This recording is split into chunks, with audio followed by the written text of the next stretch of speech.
লাল শাক আসলে কোনটা?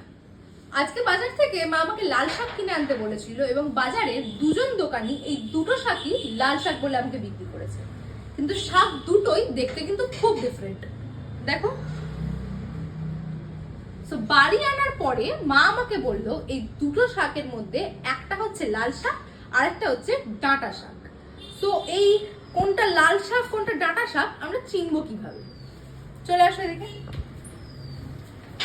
এই দেখো, এই যেটা বড় যে থোকাটা সেটার মধ্যে দেখতে পাচ্ছি কি পাতাগুলো অনেকটা সাইজে বড় এবং একটু মারুনিশ লাল ম্যাক্সিমামই। আর এইখানে আরেকটা যেটা একটু ছোট আটিটা, সেটা পাতাগুলো কিন্তু ছোট এবং কিছুটা গ্রিনিশ।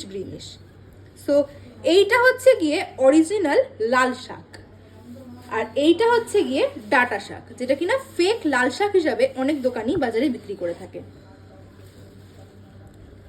ইনফরমেশনটা হেল্পফুল লাগলে ভিডিওটাতে একটা লাইক করে চ্যানেলটা সাবস্ক্রাইব করে দাও।